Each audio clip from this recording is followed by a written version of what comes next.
Welcome to Remove Before Flight, where we help prepare veterans to start, grow, or scale a business. Welcome back to another episode of Remove Before Flight. This episode's going to be a little different than what you're used to on this show. We're going to spend this episode getting a little real and talking about a few things going on in life, what it takes. And I apologize right up front, the audio recording is not the best. I did it on my Tascam portable recorder versus sitting at my computer. So I did amplify the sound where I could. Unfortunately, part of the recording was done outside, so there is some outside noise that you'll hear on there. I kind of explained where we've been the last couple of weeks, some of the shit that's going on in life. And I reflect on some of that work-life balance we talked about a few weeks ago. So I'll let you get right into it. And, as always, please reach out to me if you've got any insight, you need clarification on anything, you're struggling, you're stuck somewhere. We're all one big happy family here. We call it the RBF Nation. So you can either join the Facebook group, RBF Nation, or, reach out to me on any other social media platform, Twitter, LinkedIn, Facebook, whatever it be. Email me. Dude, if you want, call me. I don't care. I'm open to anything anybody needs. So, but sitting there and stewing on something and not reaching out for help is one of the worst things you can do. Use this network to your advantage. Let those of us who have some knowledge and skills be able to help you get out of that struggle, out of that funk, no matter what it is. Could be something personal in your life. It could be something related to starting your business or growing your business. I don't care. We're here for each other. So whatever it is, if you're stuck, you need help, ask for it. All right, let's get started with the show. So this week's show is a little different. I know that I haven't really been around the last couple of weeks. A lot of stuff going on. The last episode I talked about going to the fight with Bennett, and I was really looking forward to it. And I didn't get up that next morning and do a show, mainly because I was just tired, and said, you know what, I'll skip a week. Well, that was probably a mistake. The old saying, don't put off, what you can do tomorrow and get it done today.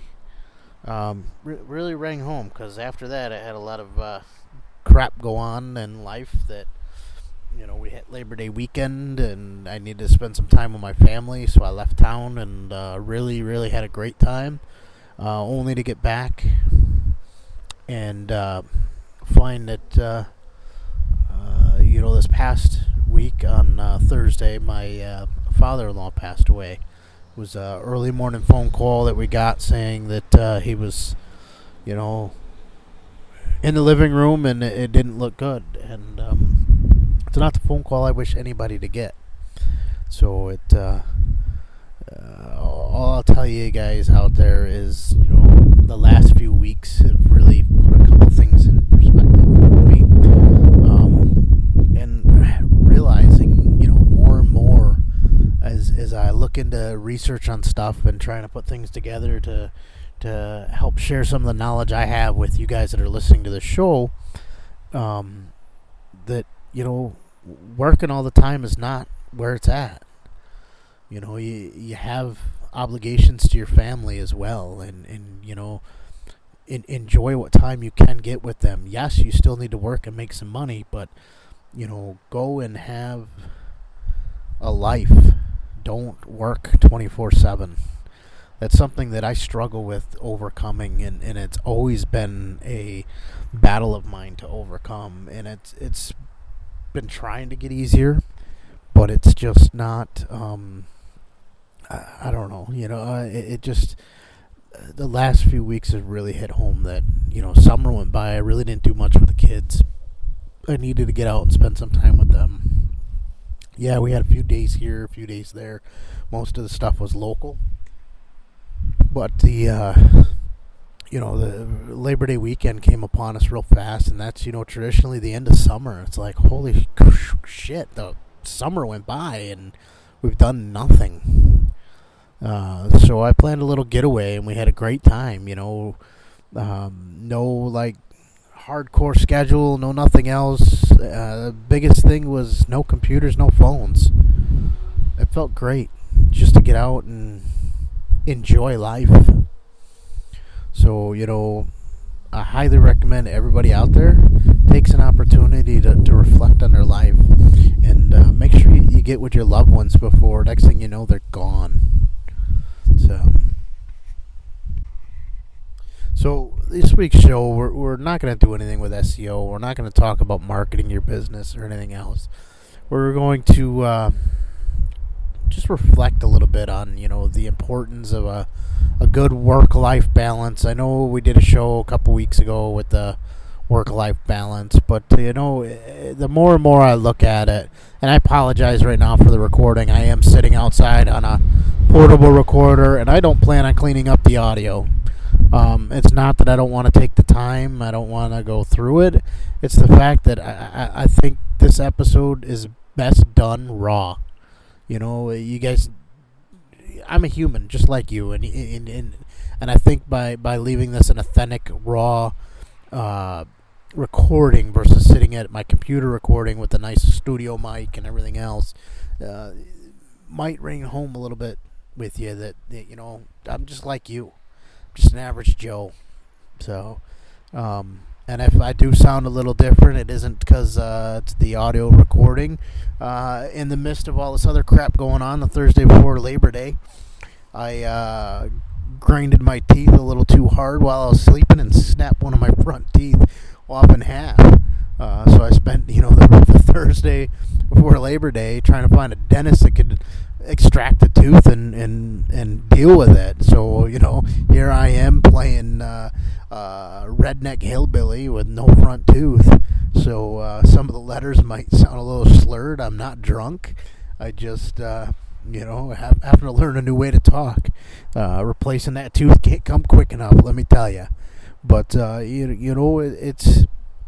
you got to look at why. Why did you go into business, or why are you looking to go into business for yourself? What makes you want to drive to be an entrepreneur? Sorry about that, guys.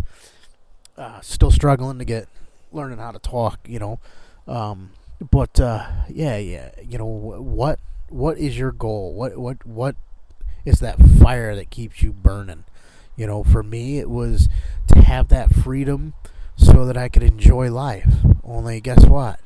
I wasn't getting that freedom. I was working myself to death. So where do you draw the line? You got your goals, the reason you don't want to work for somebody else, why you want to do your own thing. Make sure that's what you're working towards, and you're not killing yourself, working frickin' 90, 100 hours a week. And sure as hell ain't getting paid for it, because, that's the life of an entrepreneur. You wear 25 hats, and you work on ungodly hours, and you bring home less than minimum wage. Let's be honest, guys. You can dance around all day long, but, the first few years, it's a struggle. It's quite the struggle to get there, and that's why a majority of businesses close up shop. They don't make it past the first year. They can't handle that difficult time. I've been there with some of my businesses that, I realized that I didn't do enough homework going into it, and ultimately that's why they failed. It's, or you hang on to something way too long because you got personal feelings on what you're doing, instead of remembering what you originally started for. So just make sure that you're reevaluating your goals and what you're looking to do, and that you're staying in line with it.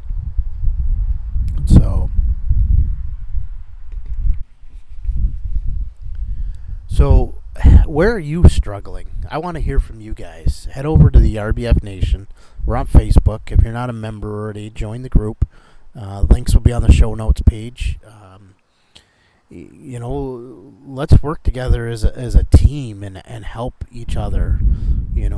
Call a buddy check. Let's stand up. Tell me where you're struggling with starting your business, growing your business, even if it's your personal life, anything. Where can we help each other as brothers of the military service? And even sisters. When I use brothers, I don't use it as a gender. I use it as, just a nomenclature, of that brotherhood. There I go again, using a gender. But, it's, we're all one. We're all united. We've been there together. I don't care if you push paperwork in the military or you were on the front line. We all sacrificed and volunteered our time to serve this country, and and all of us together are here. No matter what walk of life you come from, what religion you are, what race you are, anything. I don't care. None of that matters to me. The sheer fact that you stood up and took that oath, that's what matters. So let's help one another. Get out there, go post in the group, let me know where you're struggling, where I can help, or any other member of the RBF Nation can help. Let's band together, do it for one another. When we take a look at things, to start a business, you really only need 3 things: a product or service, a group of people who are willing to pay for it, and a way to get paid. Everything else, completely optional. Too many people overthink it. They think, they need this education or this special certification or this special training. Get out there and prove the concept. Find what the need is. What is the consumer's pain point? What are they looking for? What problem can you solve? Find people who are willing to pay for that, and then find a way that they can pay you. With today's technology, getting paid is so much easier. You take a service like Stripe, and you can be set up to take credit cards in a matter of minutes. But look at a micro business. They're nothing new. They've been around since the beginning of commerce. And the only thing that's really changed recently with them, from the advancements in technology, is the ability to test, launch, and scale quickly and cheaply at that. You look at a micro business. It's finding something that you're good at, or something small that you can start off with and then scale and grow to being something else.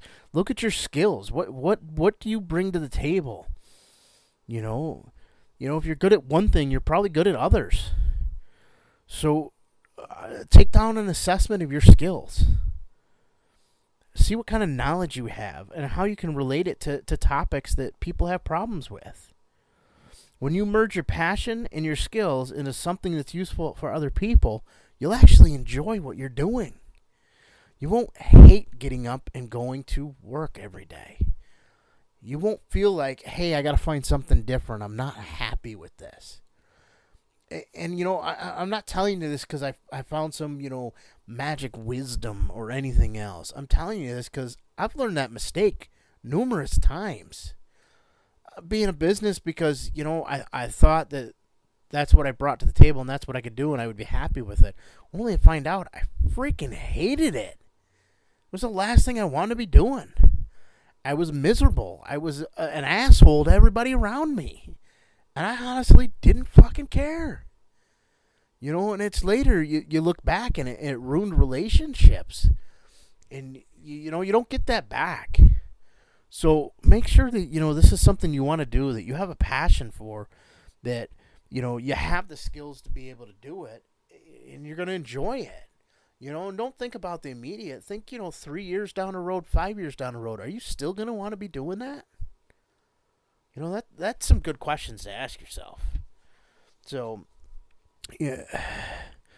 So back to these, micro businesses. It's an easy way, and one of the ways that you can build freedom is through a micro business, especially one that's based on a skill, a hobby, or a passion that you have. So the hard way to start a business is to fumble along, uncertain whether your big idea is going to resonate with customers. How many times do we see that over and over again?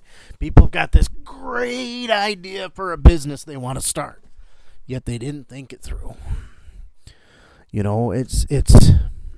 It's just insane.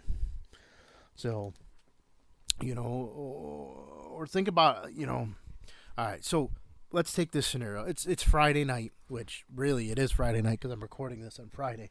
But you head out to a nice restaurant after a long, hard week at work, and while you're relaxing over a glass of wine, beer, a cocktail, a soda, water, whatever your beverage of choice is, the waiter comes up and informs you of the specials. They say, hey, we have a delicious salmon risotto tonight. You say, man, that sounds perfect. I think I'll have it. So the waiter jots it down, runs back into the kitchen. You continue your drink and your conversation with whoever your companion is. So far, so good, right? But then all of a sudden, the chef walks out. And the chef says, hey, I understand you ordered the salmon risotto. And you nod with affirmation, yeah, that was me, I ordered it. The chef turns around and says, man, risotto is a bit tricky. And it's important to get the salmon right, too. Have you ever made it before? Before you can even respond, the chef turns around and tells you that, I'll go ahead and get the olive oil started. You wash up and meet me in the back in the kitchen. And you're thinking, what? What the hell did he just say? This experience never happens. So as soon as you get over that initial shock and surprise of the chef wanting you to come back and help prepare the food, you realize it's very odd. The food in the restaurant costs a lot more than it would in the grocery store. Why are you paying that premium? Is it for the atmosphere? Is it for the service? Or is it for the fact that somebody else is cooking your food? If you wanted to do it yourself, you'd get it much cheaper buying it at the grocery store, cooking it at home. You don't go to a restaurant to learn how to make a new dish, although there are restaurants out there that are like that you can learn how to make a new dish. But chances are you went there to relax and wind down from the week and have everybody else do something for you. So what does this have to do with, having a business and plotting your course for freedom? Here's the problem. Many businesses are modeled on the idea that the customer should come to the back of the kitchen and make their own dinner instead of giving people what they really want. The business owners have the idea that it's better to involve the customer behind the scenes because they think that's what the customer wants. That's not the case. Most customers don't want to learn how to do the work. They just want to enjoy it. They want to enjoy the product, the service. So think that through when you're looking at your business idea, or if you're currently running a business, to how you can evaluate what you're doing. Are you doing it because it makes things easier for the customer or harder for the customer? Is it really what the consumer wants? Put some thought to it. We're talking about a few different things here, and you've heard me mention the term micro business and freedom and value and all this. So let's take a moment and define that.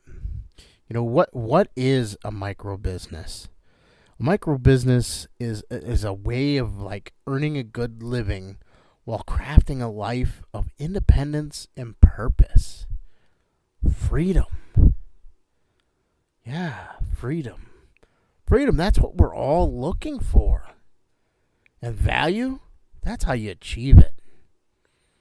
When I first stumbled into the world of entrepreneurship, it was a long time ago. 1997 was when I legally formed my first business. Prior to that, yeah, I had little entrepreneur spirits, the lemonade stand, the delivering of newspapers, the helping old people get groceries, mowing lawns, all that bullshit growing up, as a teenager and through high school. But it wasn't until, I got back from the military when I began my first real business. And, it was, a self-employment journey by any means necessary. I had no idea what I was going to do. I came back. I didn't have a college education, but I had some skills. And at that time, technology was advancing and businesses were starting to implement computers and networks and everything else. And that was something I had skills both prior to the military and then, refined while I was in. And so I took those skills and thought, hey, let's turn this into a business and make some money. No forethought, no planning, nothing else. Everybody says, hey, you need to have, venture capitalists and you need to have all these other freaking things, and guides will tell you, you got to have a 80-page business plan. Bullshit. Nobody reads that crap anyways, unless you're trying to get a loan. And you know what? They never are an accurate picture of how your business operates. You don't need that big, long, drawn-out things. And yes, I'm sure I'm going to catch fire from a lot of the listeners saying, oh, you got to have a business plan. Yeah, I agree. You got to have a business plan. But you don't need to have it so in-depth. Our buddy Mike Penny, he turned around and wrote out this thing called a 5-paragraph business plan. If I had that shit 20 years ago when I first started, who knows where I'd be today? Maybe Bill Gates and I'd be partying together. You never know.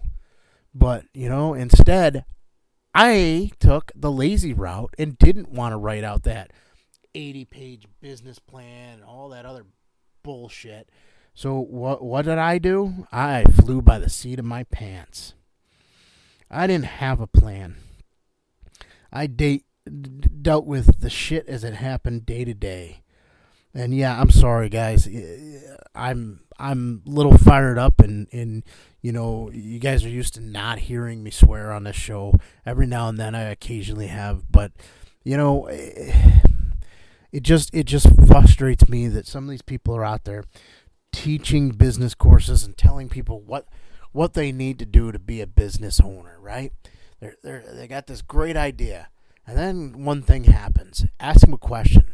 Have they ever been an entrepreneur themselves, or did they read it in a textbook? 90% of the time, you're going to find these people have no freaking clue. The ones you're going to learn the most value from are the ones out there doing it. Know the struggle. Know the reality. So, as you're going through this journey of starting a business or trying to grow your business, consider the sources you're getting your information from. Am I an expert? By no means whatsoever. I'm an uneducated fool. But you know what? This fool's been making mistakes that he's willing to share and teach you so that you don't make these same mistakes. And that's what it's about. I'm not here to tout myself as, an expert on anything. I don't know jack shit. But what I do know is some of the hard lessons that I've had to learn, and I don't want to see you make those same failures. So if I can help one struggling veteran or entrepreneur out there, then you know what? I'm satisfied. If I help more than one, blessed me. Blessed you for following the instructions. But honestly, I don't care. You could sit over there all day long and tell me I'm an idiot. I don't know what I'm talking about. I don't have a college degree. You're a fool, But bottom line, take what I have to say, inform your own opinion, do your own homework, your own research. I don't speak just BS. I tell you what took place, what happened, the mistakes I made. I'm willing to open up everything. But, so I hope that you guys are finding value in this show. I know we kind of been all over the place with the format of the show and everything else. there's a lot of digital marketing stuff that goes on there because that's one of my strong suits. What I do after, multiple failures in the IT world and computer business, I switched over to digital marketing and web design. Why? Because that was my next largest skill set I had. And yes, I've made some decent money with it, but I've also made a lot of mistakes. It's a subject that is passionate to me, and that's why a lot of our episodes are about that. And I've tried to bring on some other successful entrepreneurs to this program, or people who run various services or programs that are out there available to veterans to speak about it. And, at the beginning of the show, we did a lot of interviews, and I found that, I was duplicating a lot of other shows, even a couple that are here on the Change Your POV podcast network. We were interviewing some of the same guests, and I said, you know what? We don't need that. You guys already heard that interview. Why do you need to hear it again? I tried to bring a little bit of value with a couple of the other ones by digging a little deeper and finding some dirt on them, that kind of shit. And I'm like, that's not me. That's not the type of show I want to have. I just want to inform you guys. I just want to share the knowledge. So I'd love to hear back from you guys. Do you love the format? Would you like to see something different? Is there anything you're looking for? Some spot you're struggling? Whether it be entrepreneurship, whether it be marketing, website stuff, computer stuff, I don't care, anything. If I don't have the skill set, I'll find somebody that does to help answer your question. That's another thing. I have a pool of resources of people that I've met over the last 25, 30 years that are more knowledgeable in areas than I am, and I lean onto them when I need something, and, they're happy to help too. So head over to, Facebook and join the nation, the RBF Nation. It's a group we have on there that, is the listeners going back and forth. If you're not on Facebook, hit me up. Send me an email. Check out LinkedIn, wherever you're at. Try to find me. I'm on a lot of the social media platforms. I may not be active. I have accounts. I'm reading stuff on there constantly, but not always posting. One thing I got to get back into doing is doing a lot of the, Facebook Live, a lot of video stuff. I used to do some YouTube stuff. I used to do some video trainings and everything else. I'd love to do a couple series for on here, and I don't care if I make a dime off it. It's not about the money for me. It's about giving back and helping you. Help you grow your business. Help you gain that freedom. If I can provide value to you so that you can help, make a life for you, your family, then, I feel enriched. If I make a couple bucks doing it, feel even better. But, I've learned some hard lessons that, I didn't have the resources we have available today. Was there mentor programs back there? Hell yeah. But you know what? You had to dig deep to find them. They weren't readily available. We didn't have the internet to pop onto Google and say, hey, find me this. In today's day and age, you want to learn how to do something, pop on YouTube, find a video. It's so easy. So guys, share with me. Tell me, what you're looking for, how I can help you. Alrighty, that's all for this week. You guys have a great one. All right, everybody, it's time to wrap up this show and get out of here. Life is short. Don't just dream, do. We will see you next week on Remove Before Flight. Thank you for listening.